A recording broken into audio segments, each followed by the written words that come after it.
So I was gifted this thrifted vintage find by my son.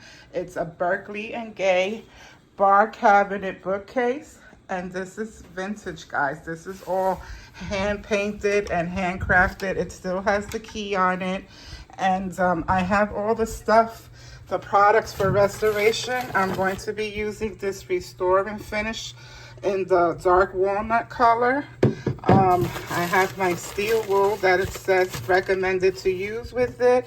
And then for the top, I'm going to be finishing it off with this feed and wax.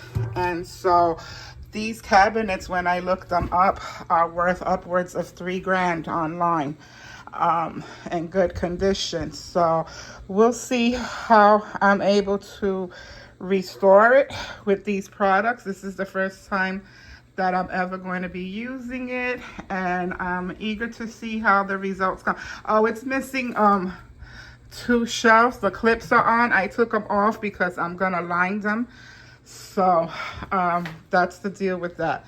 But if you see, the drawer's in good shape, and it does have the Berkeley and Gay seal on it. So we'll see the finished products. Once again, this is what it looks like before I restore it. It's not in pristine condition. It has a couple of watermarks, as you see, and stuff on the drawers. So it's a little faded, you know, the color has changed. And then there are some streaks from cleaning products. So we shall see. Stay tuned.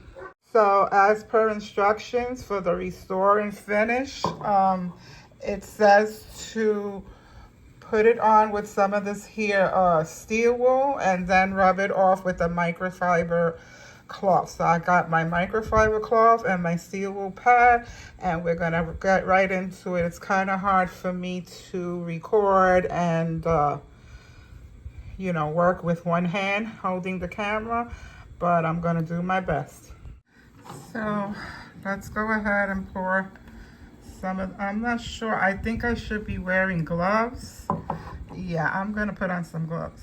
Okay, so I got my gloves on, and we're gonna go and have at it and see how this stuff actually works. And so I'm gonna pour some on my little steel wool sponge here, and I'm just gonna start in a small space right here. Small spot, as you see. I'm not rubbing too hard because we're not trying to sand the finish off. We're actually trying to restore it. And so I'm assuming, according to the instructions, it's like wax on, wax off. You put it on with the steel wool, leave it for a couple of minutes, and then you wipe off with the microfiber.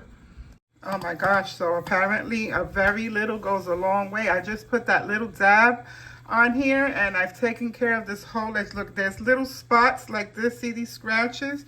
You just kind of go over it with it, and they sort of disappear into the wood. I don't know what kind of witchcraft or magic this stuff has, but yeah, so far so good. So I'm gonna keep going and keep going so that I don't lose stamina here, and I'm gonna try my best to show you in increments the steps that I've been taking. But so far I just used that little dots. My steel wool sponge still looks dry to the touch, but it goes a long way is what I'm trying to say. Now I'm about to show you on the drawer here that these spots like this, I'm just gonna go over it with the Restore and Finish as such, and they're pretty much going to disappear, just like the other scuffs and scrapes. So far on this product, I'm really liking it. I'm digging how it's coming out, and we shall stay tuned for the end final results.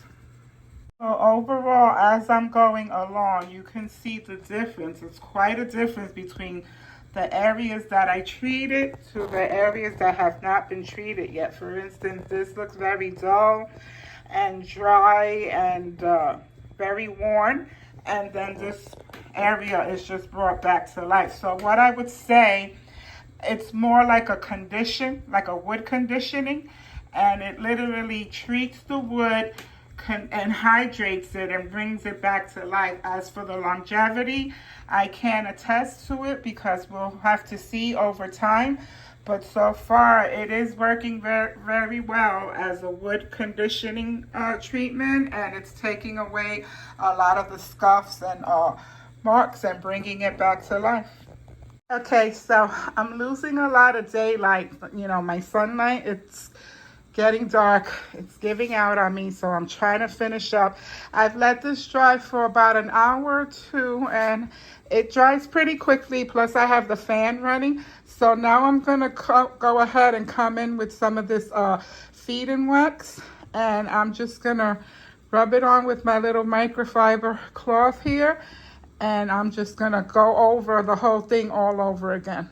So basically, from what I gather, very little goes a long way here. So I just put like a pea-size amount on my cloth, and I'm gonna go over it. Like I said, I'm losing daylight here, so I'm trying to work quickly. It smells like oranges. It smells very citrusy, so there's not a strong pungent smell, which is good because I can't be dealing with those strong smells. This part here, it did the best that it could because there was some markings here from cleaning product. I didn't know that this was hand painted. This is actually oil paint. I mean, it's vintage. This is all handmade. So the oil painting, you're not supposed to go over it with any kind of cleaners. And apparently the vinegar and stuff that I used to wipe this down with, it made some streaks that are not quite completely gone away. You could still see it when it dries, but I mean, I did my best considering to where we started, and I feel like it's come a long way. And this is the that finishing wax that I'm putting it on is giving it a nice buff sheen, and so far so good. I'm loving what it's done. So in the meantime, while my cabinet is drying, I have these shelves measured down to size for the inside of the cabinet because 2 were missing. And then I have some of this quick cover, magic covers, just shelf liner. And I'm going to wrap it in the shelf liner and see how it goes. So I have my magic cover cut down to size here. It's kind of hard to get it all on camera, but you get the gist of it. And I have my little scraping tool here to get the bubbles out. And so what I did was I folded down this part of the shelf liner. This is going to go over, and then I'm going to slowly slide it under the board to try to get as least amount of wrinkles and bubblage as possible. So wish me luck. Okay, so for some odd reason, this paper really didn't want to adhere to this type of particle board. I don't know if it's because the board is kind of bold. So if you see, you know, I tried my best to get all the wrinkles and bubbles out, but it's not really stuck to it per se. So I actually had to use tape in the back to fasten it down. And so this is how far it got me. So even though you're probably not going to be able to see it from under, but because I'm extra, I cut a couple of pieces out so I could cover that one strip in the back too, so that I can have the whole board covered. So obviously 1 row is not going to be enough for 2 boards, which I needed it for. So I'm out and I'm short, so I'm going to have to go run out and buy some more of this paper, even though I'm not crazy about it, but I'm already committed because I put some on this one. But I just wanted to show you because, you know, in my channel, I like to show the good, the bad, and the ugly, and all the behind the scenes. So this is the dilemma that I was left with.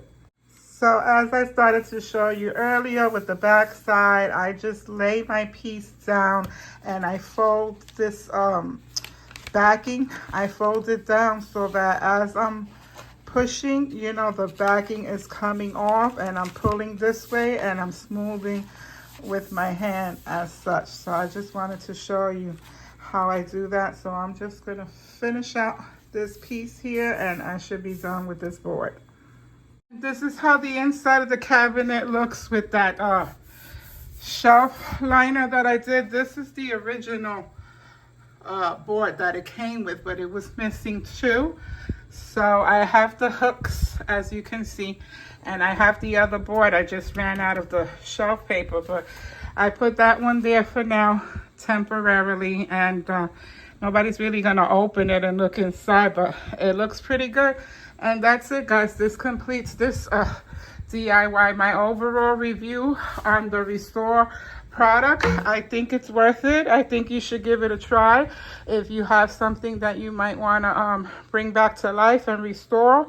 It beats sanding and having to do, you know, all that extra work. You're really just wiping it down and going over it with the steel wool pads, and then wiping it off with the microfiber cloth, and that's about it. And it, you know, kind of fills in all of the imperfections.